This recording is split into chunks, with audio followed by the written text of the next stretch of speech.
3, c'est fantastique! Science explosion! Ah, Eric! Je vois que tu es allé jouer dehors dans le grand froid. Bonne idée de te servir de la friction pour te réchauffer. Ben oui, en te frottant les mains, tu crées de la friction. Quand deux objets se frottent ensemble, ça fait de la friction. Et s'il y a assez de friction, ça cause de la chaleur. Qu'est-ce que tu nous prépares?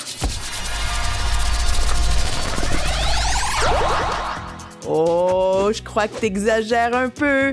Mais je vois que tu commences à comprendre. Que dirais-tu si on explorait ensemble la science derrière la friction? Allons-y!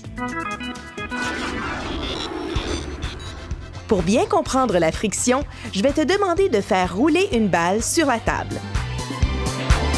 Oh, petit comique, Eric! Sur la table lisse, la balle roule facilement, n'est-ce pas? Mais si je te demande de rouler la balle sur le petit tapis, qu'est-ce que tu penses qui va arriver? Ah ah! La balle roule moins bien, n'est-ce pas? C'est parce que le tapis n'est pas aussi lisse que la table. Si tu regardes de près, tu vois que la surface du tapis est inégale. C'est comme s'il y avait beaucoup de petites bosses sur le tapis et ces bosses créent beaucoup plus de friction que la surface lisse de la table. Pour bien comprendre la friction, je vais te demander de prendre 2 paquets de papier de construction et d'intercaler leurs pages comme si tu brassais des cartes.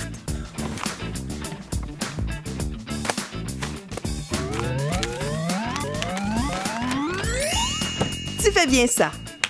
Maintenant, tu rassembles les 2 paquets ensemble. Et là, je vais te demander de tirer sur les paquets pour les séparer.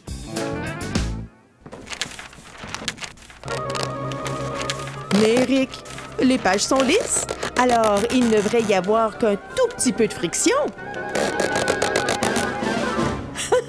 Je t'ai bien eu, hein?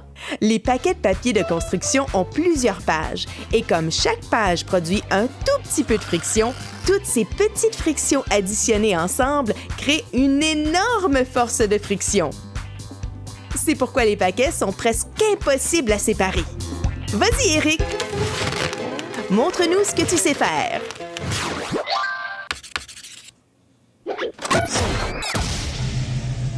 Dans l'espace, les objets célestes, tels que les comètes et les météorites, peuvent voyager à des vitesses de plus de 20 km à la seconde, sans jamais ralentir. Et ça, pour des milliards d'années, parce qu'il n'y a presque pas d'atmosphère pour créer de la résistance, donc de la friction. Une fois qu'on se met à bouger dans l'espace, on n'arrête jamais, à moins de rencontrer quelque chose. Voilà! Maintenant que tu as compris la friction, tu peux tenter l'expérience des paquets de papier de construction entrelacés pour épater ta famille et tes amis, et même l'expérience de faire rouler une balle sur différentes surfaces. Et n'oublie pas, ce n'est pas magique, c'est scientifique! Si tu veux continuer à t'amuser avec Science Explosion, viens nous visiter sur idelo.org/Science Explosion.